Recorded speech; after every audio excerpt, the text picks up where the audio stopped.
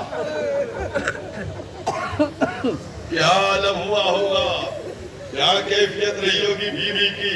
Be be نے وہ منظر دیکھا، حضرت امام مظلوم یقینی طور کے اوپر ابھی آپ کے سامنے تابوت برآمد ہوں گے۔ ابھی جب تابوت نکلیں گے نا، میں اتنا جملہ کہنے جا رہا ہوں، یہ بتاؤ تم لوگ جو ہو اپنی بستی میں بنی ہاشم کے تابوت نکالتے ہو نا، تابوت نکال کے پرسہ دیتے ہو نا، کیوں بنی ہاشم کے تابوت نکالتے ہو؟ ارے یہ بنی ہاشم کے جو تابوت نکالتے ہو نا، اپنی بستی میں ایک منظر کرواتے ہو، منظر پیش کرتے ہو، اور جب لوگ دیکھتے ہیں تابوتوں کو نا تو سر پیٹ کے ماتم کرتے ہیں، بیویاں تڑپنے لگتی ہیں کہ ہائے، ارے آواز دیتا ہوں ذاکر کہ یہ اکبر کا تابوت ہے، یہ قاسم کا تابوت ہے، یہ جعفر کا تابوت ہے، یہ مولا محمد کے تابوت ہے۔ تڑپ تڑپ کے رویا جاتا ہے۔ اب تصور کرو، تابوت دیکھ کے تم رونے لگتے ہو، جب ماں نے کربلا میں لاشیں دیکھے کیا عالم ہوا ہوگا، کہیں پروازوں بڑی ہوں گی۔ جزاکم اللہ خیر الجزا۔ دو روایتیں پڑھیں گے چونکہ بہرحال ابھی آپ مصائب سنیے گا، اور اس کے بعد مصائب سننے کے بعد آپ گریہ بھی یقیناً ضرور کیجیے گا۔ دو روایتیں، جب امام حسین زین سے زمین کی طرف آ گئے، ماں کو پرسہ دینا ہے، یہ یاد رکھیے گا۔ جب بھی کہیں مجلس میں بیٹھیے گا نا تو یہ کہے کہ بیٹا کیجئے بی بی ہم پرسہ دینے آئے ہیں، اپنے لال کا پرسہ قبول کر لیجئے۔ اس غریب ماں کو کہ جس نے کربلا میں کیا کیا نہ دیکھا، بھئی جناب زینب یہی تو کہتی ہے، بھائی پشت تیمہ سے کسی بیوی کو رونے کی آواز آتی ہے جیسے لگتا ان کا لال بڑھ گیا۔ حضرت آرانی امام دو روایتیں پڑھ کر مجلس کو ختم کر دوں۔ ایک روایت یہ ہے کہ جب امام حسین زین سے زمین کی طرف آ گئے اور اس کے بعد انبیاء کی ارواح آ گئی، اس کے بعد جناب پیغمبر اسلام تشریف، مولا کائنات امام حسن سب لوگ آ گئے، لیکن جب شمر کا خنجر چلا تو عزاداروں ارباب مقاتل نے لکھا سب چلے گئے، لیکن ایک دکھیا ماں تھی وہ زمین کربلا پہ موجود رہی، اپنے بچے کو اس نے نہ چھوڑا۔ میرا دل کہتا ہے شاید اسی وقت کے لیے امام حسین اپنی ماں کو مدینے سے لے کے آئے تھے، اے میری اماں، ارے میرے ساتھ کربلا چلیے، نانا کے دین کو بچانا ہے، اے اماں ہم سجدہ آخر کریں گے، آپ ہمارے حوصلے ہو۔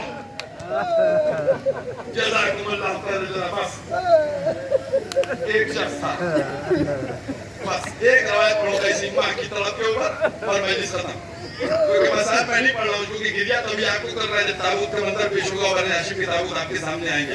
حضرت آرانی ایک شخص تھا جو مکے میں خانہ کعبہ کے پاس اپنے ہاتھوں کو لیے دعا کر رہا تھا، اور وہ دعا کر رہا تھا اور اس کے ہاتھ دونوں سوکھ چکے تھے۔ اس سے پوچھا ایک شخص نے کہ تم دعا کر رہے ہو، ہاتھوں کو تمہیں کیا ہوا؟